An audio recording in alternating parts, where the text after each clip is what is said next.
We continue to remember the career and legacy and life of Coach Jerry Sloan today. And joining us now on the phone line is Coach Dan Issel.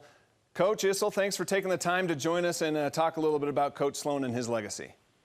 Yeah, it's my pleasure. Sad news today.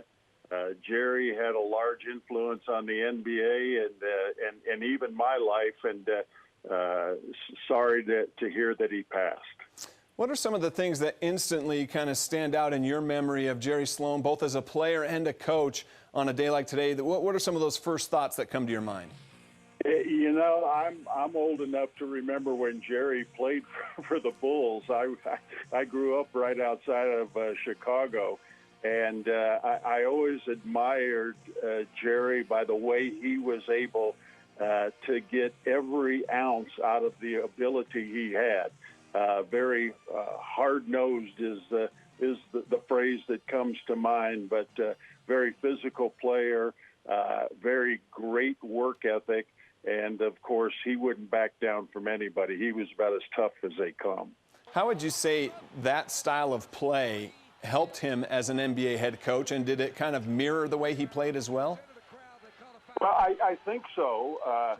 You know, it was the NBA coaching fraternity is pretty close knit, and of course, when Jerry was in Utah, he had a really good bunch of guys for the majority of the time he was there. I mean, a couple of Hall of Famers in Stockton and Malone, and of course Jeff Hornacek and big Mark Eaton that I used to play against from time to time.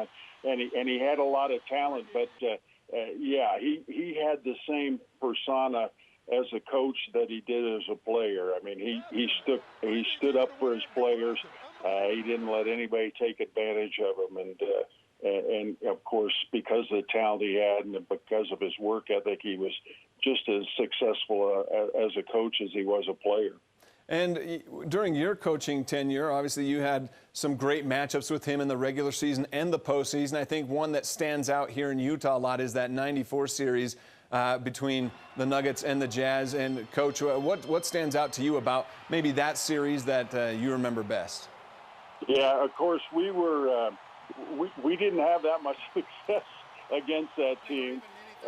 We hadn't won in Utah in forever until that series, and we were coming off upsetting the Supersonics, who had the best record in the league that year. And of course, Utah, we got down immediately to Utah 0-3 and won a game back in Denver, and then came in and won game 5 in Utah, which was the first time that we had won a game there for a long, long time. Won game 6, and so you know, I at least Jerry might have been worried about us a little bit, given what we had just done to the Supersonics. But of course, in the end, as he usually did, he prevailed. How would you define Coach Sloan? You already did a little bit, but how would you define Coach Sloan as a coach and just as a presence in the NBA? Yeah, I was very fortunate that I played for some great coaches. But when I was coaching, I tried to emulate Jerry, because he just had that air about him that he was going to do everything in his fiber to win the basketball game. And that was the way he was as a player, and that was the way that he was as a coach.